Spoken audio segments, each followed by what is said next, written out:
Corona virus का संकट गहराता जा रहा है। जिस गति से जांच की रफ्तार बढ़ता जा रहा है, उस रफ्तार में, उस गति से लगातार हमारे बिहार में कोरोना वायरस से संक्रमित लोगों की संख्या बढ़ती जा रही है।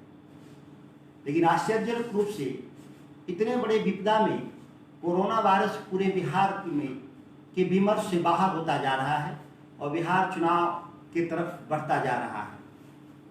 अभी जिस तरह से हमारे गृह मंत्री अमित शाह जी ने कि 7 जून की जो वर्चुअल रैली थी, वर्चुअल रैली के बाद बिहार में इस समस्या के बारे में बहस लगभग बंद हो चुका है, जबकि यह संकट पहले के मुकाबले लगातार बढ़ता जा रहा है।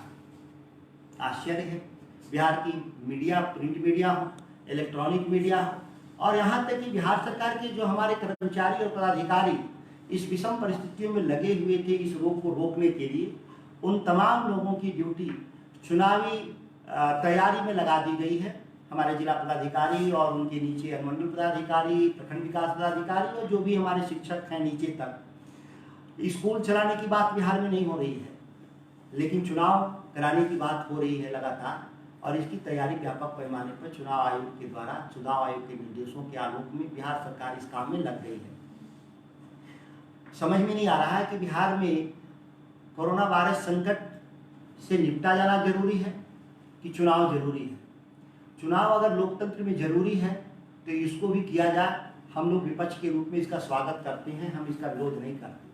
लेकिन जो हमारे सामने चुनौती है इस बिहार के भीतर, कैमूर जिला के भीतर, आप लगातार इस संक्रमण बढ़ते जा रहे हैं, उनकी संख्या लगातार बढ़ती जा रही है। और ये आने वाला जो समय है, जो ही हमारा गर्मियों का समय करीब 10-15 दिनों में निकल जाएगा और बारिश का समय आ जाएगा, उस समय संक्रमण की रफ्तार काफ़ी बढ़ जाएगा, ऐसा अनुमान हमारे देश के तमाम विशेषज्ञ, यहाँ तक कि एम्स के डायरेक्टर साहब का भी यह कहना है। लेकिन जब हम देखते हैं तैयारियों के रूप में कि बिहार सरकार इस रोग से कैसे निपटना चाहती है, तो हमारे सामने अंधेरा दिखता है। जिला स्तर पर भी कोई तैयारी, मोकल तैयारी दिख नहीं रहा। जो तैयारियां हैं वह गंभीर रोगियों के लिए तो कम से कम है ही नहीं। यहाँ तक कि अगर कोई चाहे भी, किस तरह से आपदा कानून का इस देश में और बिहार में, किस तरह से आपदा कानून को आपातकालीन जैसे विशेषाधिकार प्रशासन को दे दिए गए कि बिना अनुमति का कोई भी जांच किसी का नहीं हो सकता, स्वास्थ्य जांच कोविड-19 प्रभावित लोगों का।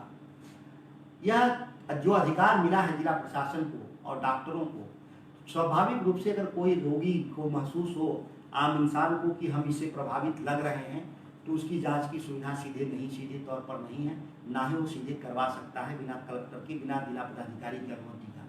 एकदम हास्यास्पद है। मैं कहना चाहता हूं कि आपदा, जो आपदा है, इस आपदा के आड़ में सरकारें, राज्य सरकारें तानाशाह के रूप में उभरी हुई हैं। लोगों की आवाज़ दबाई जा रही है, विपक्ष से सवाल किया जा रहा है। पहली बार लोकतंत्र में सत्ता पक्ष से सवाल होता था, लेकिन आज विपक्ष से सवाल किया जा रहा है कि आप कहां पर हैं। मैं बताना चाहता हूं कि विपक्ष शुरू से ही सरकार के सहयोग में था, सेवा में था।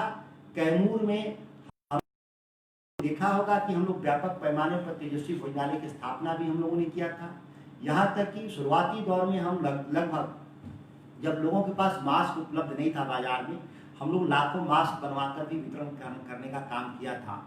सरकारों की व्यवस्था आने से पूर्व रामगढ़ के इलाके में जब तक सरकारों की व्यवस्था, मतलब लोगों को मुफ्त में अनाज नहीं आया था, उस दौर में भी हम लोग जो जरूरतमंद थे, बहुत जरूरतमंद, निहायत जरूरतमंद, उन लोगों को हम लोगों ने राशन भी व्यवस्था विपक्ष के तौर पे राष्ट्रीय जनता दल के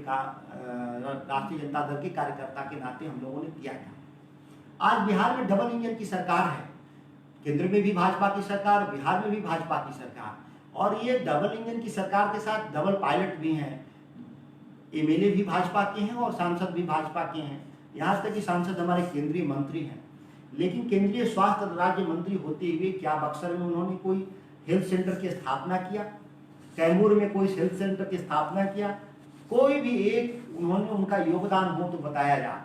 इतनी बड़ी ताकत के बाद भी इसीलिए मैं कहता हूं कि ये हमारे राजनीति के शिखंडी लोग हैं, जिनकी केवल भूमिका इतनी होती है कि अपने स्थानीय मजबूत विपक्ष के नेताओं को चुनाव हराया जाए धर्म के आधार पे, लोगों की भावनाओं को भड़का करके, और इसका मोक्कल फायदा यही होता है कि केंद्र में और राज्य में बैठी हुई सरकारें जो अपने साधनों का हिसाब न देना पड़े किसानों को, ग्रामीणों को, गरीबों को, कि कोई हमारी बात क्यों नहीं सुन रहा है। हमारे राष्ट्रीय अध्यक्ष, जो पूर्ववर्ती राष्ट्रीय अध्यक्ष अमित शाह जी भाषण दे रहे थे, उन्होंने कहा कि बिहार में 20-20.5 करोड़ रुपया हम लोगों ने इस आपदा में खर्च किया है।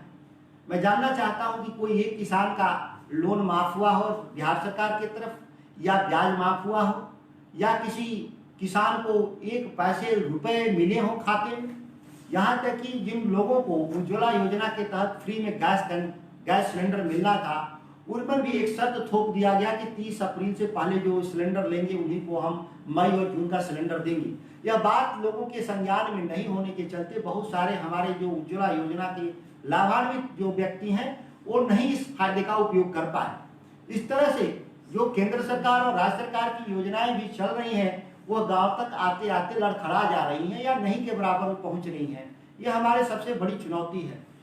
आज यह बात मीडिया ने और सरकार ने छुपा लिया कि इस पूरे लॉकडाउन के पीरियड में जो अप्रवासी बिहार के आ रहे थे लोग पैदल भूखे प्यासे, कोई ऐसा दिन नहीं गया जो भूख से मौत नहीं हुई।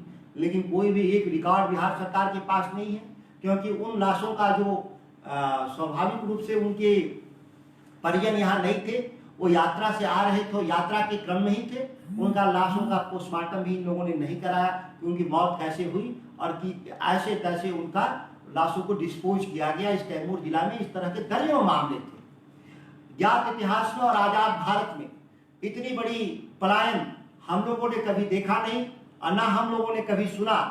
और जो तकलीफों के बीच में ये यात्रा है इनकी, हमारे ग्रामीण अप्रवासी हमारे श्रमवीर भाई हैं, इनकी तकलीफों के बारे में बिहार सरकार और उनके जनप्रतिनिधि जो हमारे डबल पायलट हैं, जो हमारे सांसद और विधायक की भूमिका आप देखे होंगे। आश्चर्यजनक रूप से पूरे लॉकडाउन के पीरियड में हमारे विधायक और सांसद अनुपस्थित रहे, और इसी बीच में जब सड़कों के निर्माण की बात कहीं कहीं आई तो उसके शिलान्यास के लिए हमारे जनप्रतिनिधि आए मैदान में। यह दोहरी नीति थी कि लोगों के बीच में जाएंगे तो लोग सवाल सरकार से करेंगे, तो जाना ही बंद कर दिया इस बहाने के साथ कि लॉकडाउन पीरियड में हम कहीं नहीं जा सकते, लोगों के बीच में नहीं जा सकते कि संक्रमण फैलेगा। लेकिन ठीक इसके उलट जब हमको किसी सड़क का छोटे छोटे जो इस टोला से उस टोला को जोड़ने वाली जो सड़कें थी, उसके शिलान्यास में हमारे जनप्रतिनिधि बड़े गर्व के साथ छाती फुलाकर वहां जाने का काम किया। उनको उस समय संक्रमण का भय नहीं था, न लॉकडाउन कानून को उनका भय था। यह तो अपनी सुविधा के अनुसार जो व्याख्या करने का काम जनप्रतिनिधि किए हैं, वो आने वाला समय वो बताएगा लोगों को कि बिहार की जनता क्या सोचती है उनके बारे में। मैं ये कहना चाहता हूँ, अभी भी चुनाव हो, हम चुनाव के खिलाफ नहीं हैं, लेकिन हमारे जो संक्रमण से जो परेशानी पैदा हो रहा है इस रामगढ़ और कैमूर जिला में नागरिकों को, और इससे जो हमारी किसानी प्रभावित हो रही है, हमारे लोग प्रभावित हो रहे हैं, इस पर तत्काल ध्यान देने का काम करे। नहीं तो ये फिर हम लोग आंदोलन के तरफ राष्ट्रीय जनता दल जाएगा, क्योंकि हम जिस कानून के तहत बंधे हैं, हम भारत के संविधान के प्रति बंधे हुए हैं और भारत के संविधान की ही उसी धारा के तहत आपदा कानून लागू है। इसीलिए हम आपके सवाल को, जनता के सवाल को हम लोग सीधे हम लोग सड़क पर उतर कर इस कार्यक्रम को करने में असमर्थ हैं। नहीं तो हम लोग अभी तक इन सवालों पे हम लोग सड़क पर उतरने का काम करते। लेकिन अगर परिस्थितियां नहीं बदली बिहार में, तो राष्ट्रीय जनता दल आने वाले समय में इस आंदोलन को नए रूप और तेवर के साथ आपके बीच में आएंगे। हम इन चंद शब्दों के साथ अपनी बात को समाप्त करें।